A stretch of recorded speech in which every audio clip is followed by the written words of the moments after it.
So on my latest video, I was so excited to have reached the 10,000 subscriber mark that I wanted to brush the character for 10,000. I wanted to brush it big and bold and convey that centeredness and then that creative freedom that having a YouTube channel gives you. And I was really excited to do it and show it to you.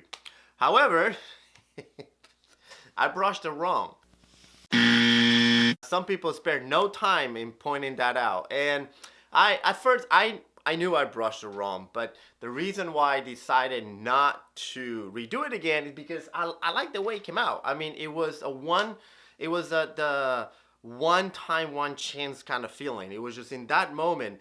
I took the brush and it just came out, and I like the feel of it. I like how it really came out. It feels strong, it feels centered, it feels like it's sitting with a lot of weight, and I didn't want to do it again.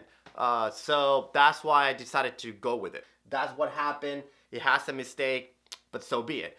However, I realized that that may send the wrong message about stroke order, and I want to make a video soon about stroke orders and the importance of stroke orders when learning Shodo. And stroke order is something that I stress a lot in my Shodo Essentials course. That's how I teach all the characters that students learn that course, is by following the stroke order. And I make sure that they are following the stroke order because that is the correct way of learning how to write the character legible. So, however, this character has something very peculiar about it, and what I want to do in this video is to just clarify what went wrong and what's going on with this character, and what is the correct way to brush it. Okay, so the correct way to write this character is 1, 2, 3. Now what I did in the video is that I switched 2 and 3. What I did was 1, 2, 3. So when you look at them side by side, you might say, well, why does it matter? They look very similar. The stroke order is actually important. Well, it is. And the reason why stroke orders is important is because it's there to help you learn how to write the characters properly and with balance, and also to keep them legible, because if you start messing up the stroke order, then your characters are not going to be legible, especially when you move on into the cursive styles. However, the reason why this character is confusing, and it confused me, is that it follows a rather counterintuitive stroke order. So what I mean by that is that the basic rules of writing kanji says that you write character from top to bottom and left to right. However, this character doesn't do that. We have to go from right to left. So what I mean by that is number 1, and then number 2 is not the left stroke. Number 2 is the right stroke. And then number 3 is the left stroke. So because that is not usual, it can be confusing. It feels more natural wanting to go to the left like you would do with most kanji. However, again, stroke orders are there to make it easy for you to write the characters correctly and with the right balance. That's why this is number 2. Because when you write this, is number 1 is the horizontal line.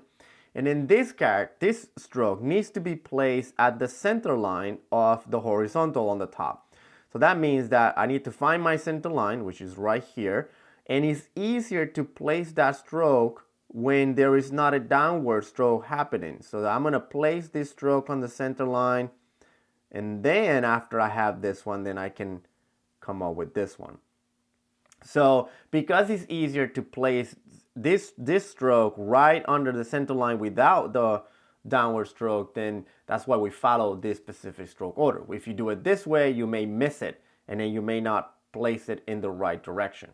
Also, when moving on to cursive, this stroke following this order, this kanji would be brush 1, then the brush ever so slightly move to the center line 2, and then 3.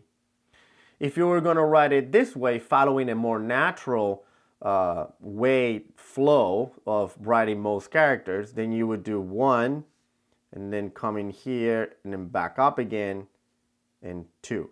So they're different. So, and it looks different and it might not be as legible. If somebody sees it, they know exactly what character it is. Somebody sees that, it's like, what is that?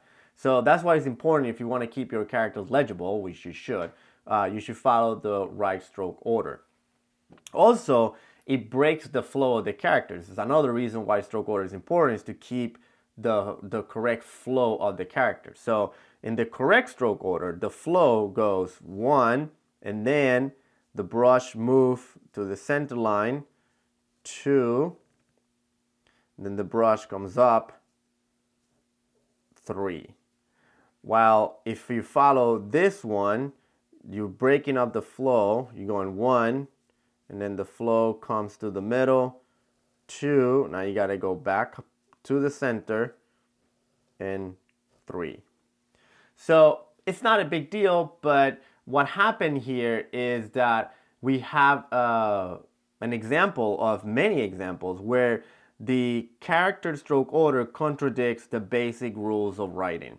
So in order to avoid any confusion, the best way is to always refer to a kanji dictionary, because the kanji dictionary is going to tell you exactly what the stroke order is of a specific character, regardless of what some general rules of writing say.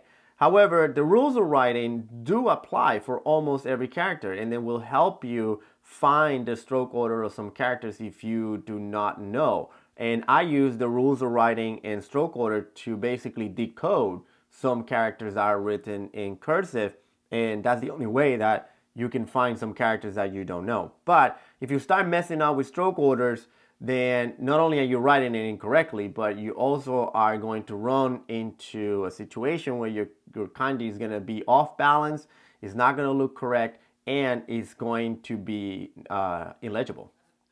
So that's it. That's the proper way to write the character for 10,000. You know, we all learn from our mistakes, and I hope you're learning from mine. And that's why I thought it would be a good opportunity to show you exactly what went wrong here. So that's it for this one. Thanks for watching, and I'll see you soon.